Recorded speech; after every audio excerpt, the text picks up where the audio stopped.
has always been about education and about learning. I think to be a good teacher, one always needs to be learning. I think the practical experience that one gets when one does the traineeship with the bigger accountancy firms, I think is invaluable in terms of providing a practical slant to the teaching that one does later in life. So the journey for me has really been being about educating people, about learning the practical environment in order to be able to teach people, and having a richer experience in the classroom when one is teaching. So for me, the whole journey has been about education. Education for me, learning how to teach better. Education for me, understanding the content better, and then imparting it in interesting ways to other people. So for me, it has always been about teaching, but also about learning. Learning is never finished for any of us.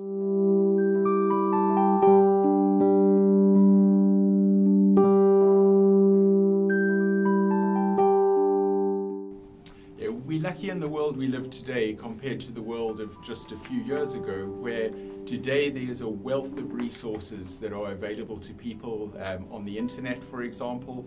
The bigger accounting firms, some of them in particular, are very good about making available in electronic format as well as print a lot of the practical implementation experience that they have around the standards. So a good source of practical information to combine with the theoretical teachings that one does is to look at the work that the bigger accounting firms are doing, their practical guides to implementing, and to draw on their practical experience when teaching one's class.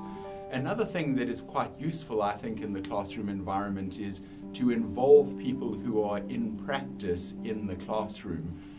So particularly where the subject matter that is being taught is maybe a bit foreign to the students.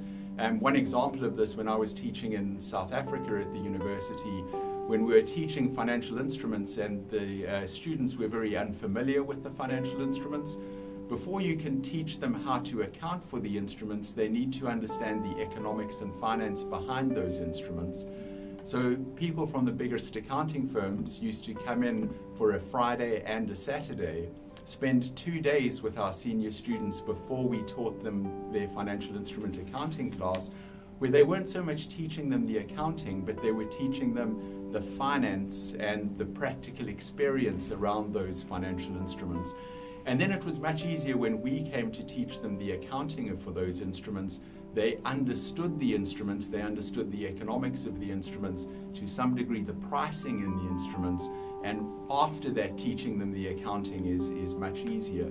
Another thing that we did is we used to get our best students from our 4th year class to come back in once a week when they were doing their traineeship for the first year of their traineeship, and to help us with smaller groups in the tutorials to have discussions with the students on pre-prepared case studies. So the students would have done the case studies for homework, then we needed small groups so that those case studies could be discussed in small groups.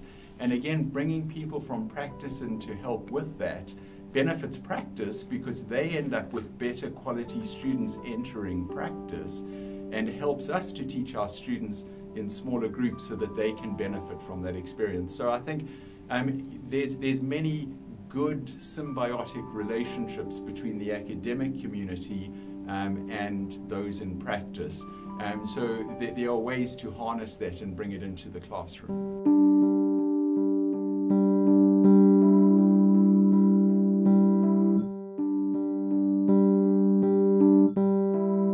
Framework-based teaching is very close to my heart. I think basically what we're trying to do with framework-based teaching is we're trying to focus on 2 things. We're trying to develop a cohesive understanding of IFRS.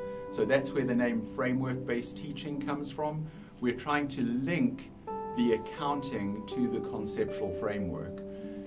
So the way that we would start with framework-based teaching, though, is before we try and teach accounting, we would focus on making sure that our students understand the economics of what it is that we are going to ask them to account for. So the first step is discussing the economics. Once they understand the economics of a transaction or event or whatever the phenomenon is that you're going to account for, then we would say to them, given the objective of IFRS financial reporting, what information would you find helpful? Personalize the question. What information would you find helpful if you were making a decision about which company to invest in when there are a number of companies that have that same economics? And this gives them a chance to look at the objective of financial reporting and reflect on what information would meet that objective in the context of the economics that is being discussed. Once they've done that, we would say to them, let's now discuss the IFRS requirement. And better still, like in Malaysia, you've got MFRS and you have Malaysian financial reporting standards. So now you have two sets and the requirements might be slightly different in those two sets. So when you look at those requirements, it's helpful to look at them together and to say, if one's different from the other, why is it different? Which one better meets the objective of financial reporting? And sometimes you will find it might be the SME standard that does it. Usually you would find it is the big book that would better meet the objective. Sometimes the requirement isn't what the student expects it to be. So from their thought process of what would best inform investment decisions, the requirement is different. So where that happens, it's probably not a principle. And if it's not a principle, there tends to be a lot of guidance on how to apply the notion that is in the standard, that's specified in the standard. So it's good for them then to have thought first of what information would be most useful, then think about what is required, why it isn't what they thought is most useful, okay, and then how they would make the judgments to apply that particular requirement. So the second part of framework-based teaching is about the judgments. So in the digital age, getting our students to tell us what a standard says, I think is of very little value. One can search an electronic version of a standard and find fairly easily what a requirement says. The value that we can create in our accountants that we educate now is to get them to really have competence in making the judgments to apply those standards. And that's the second piece of framework-based teaching. Once we have worked out what the requirement is in the context of the economics, then it's all about how do you make the judgments to apply that requirement. So really developing their skills to be able to make the judgments. And I think if we can do that, we'll produce really good accountants that'll have really good jobs in the future. And I think that's kind of what we're doing in the profession where we're teaching is, you know, we want to provide students with the skills for the best jobs that they can get in the future. And I think framework-based teaching does that well.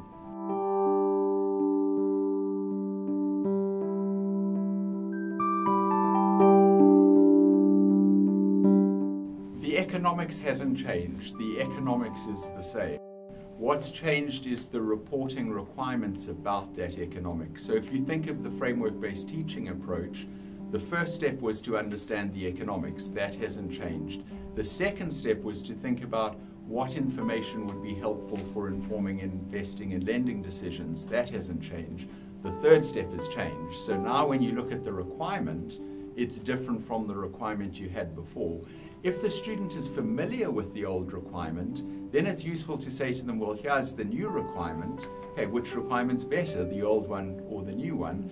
And standards generally are written to improve over time, so generally you're going to conclude that the new standard better meets the objective compared to the old standard. But there might be some exceptions in particular areas, and it's interesting to discuss those. The context for that discussion is the conceptual framework, reflecting the economic reality. So, you know, in terms of the practical experience of doing that, the first two steps of the framework-based teaching approach are drawing in on that practical experience. Again, the bigger accounting firms provide lots of in-context examples, and increasingly they have very good videos actually available for free on the internet where people can go and have a look at some of that context. Another very good source for context is real-world financial statements, particularly for your more senior students.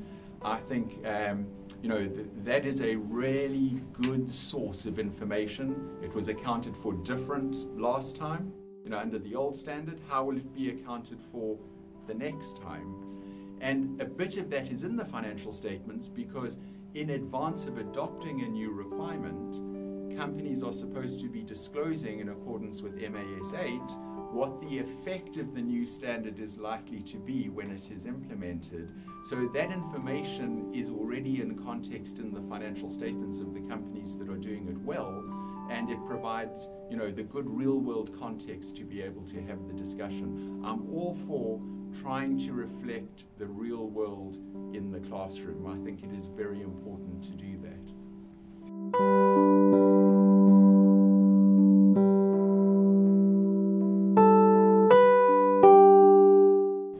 I'm all in favor of teaching both frameworks at the same time, and I think it fits well with the framework-based approach to teaching IFRS. General purpose financial reporting, I think to teach it well, if you're using the framework-based teaching approach, it's actually richer for having two sets of standards than for having one, because you've got the comparison to make between the two sets of standards. In making that comparison, though, one should be mindful that the objective of MPERS is slightly different from the objective of full IFRS. So you would expect the requirements to be slightly different in some respects. But I think to have that comparison really enriches the discussion. So I would encourage teachers, I personally still teach, and when I'm teaching university students, I'm teaching 3 sets of accounting reporting requirements at the same time, and we are doing comparisons. So it's the framework-based teaching approach. I'm not trying to teach every requirement in every standard, but I am looking at more than one set of financial reporting standards to enrich the teaching and the learning experience for them. So it's a great opportunity, I think, to get through more content in a more efficient way.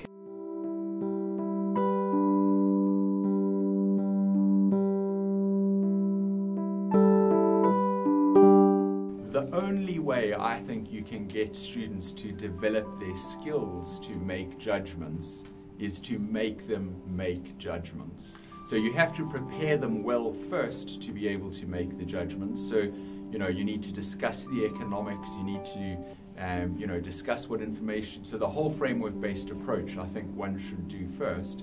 And then when one looks at the judgments, I find it useful to alter the fact pattern. So with case studies, you can do this nicely.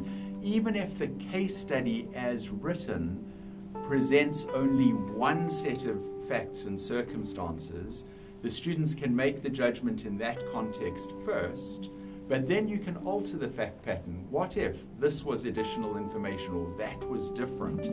How would that affect your judgment? So in a controlled way, by changing a few of the variables in the case study, you can alter the judgment that is made, basically. And this is particularly useful, I think, where you incrementally add something to the case study that will take you away from saying the judgment is X to the judgment is Y. So where do you get to the point where you switch from yes to no, basically? And that's the skill that they're basically going to have to develop. And then what should they do when they're in that range, which is very close to yes or no, where different people could be coming to different conclusions, not incorrectly, just because the judgment is not so easy and so clear in that area where it could go either way. That's why we have particular disclosures in IAS 1, where it is particularly difficult to apply one's accounting policies to very significant things. This is why those disclosures are there. So students should become comfortable with the idea that your judgment might be slightly different to my judgment. That doesn't make you right and me wrong, or me wrong and you right. What it does is it means in that situation, the judgment could go either way, and therefore there are special disclosures that need to be made about that judgment. And I think that takes some of the, some of the pain out of making the judgments, that they're not going to be right or wrong. Either way might be correct.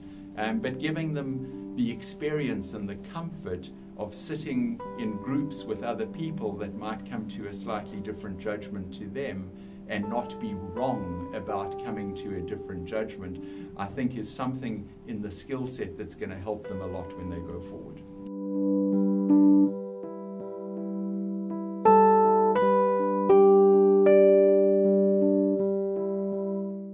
Teaching is fun. If you're not having fun yourself in the classroom and your students aren't having fun in the classroom with you, then you're probably not teaching accounting right. I think accounting is designed to reflect economics to help people make investment decisions.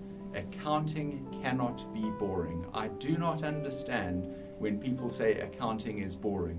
I think they're just not doing it right. So I think it should be a fun experience. Your students should enjoy learning and you should enjoy teaching. And I think if you're using the framework-based approach and you're doing a good job with teaching, I think that will be the outcome that you will have. So I know there are lots of good teachers in Malaysia who are already doing this well. So thank you.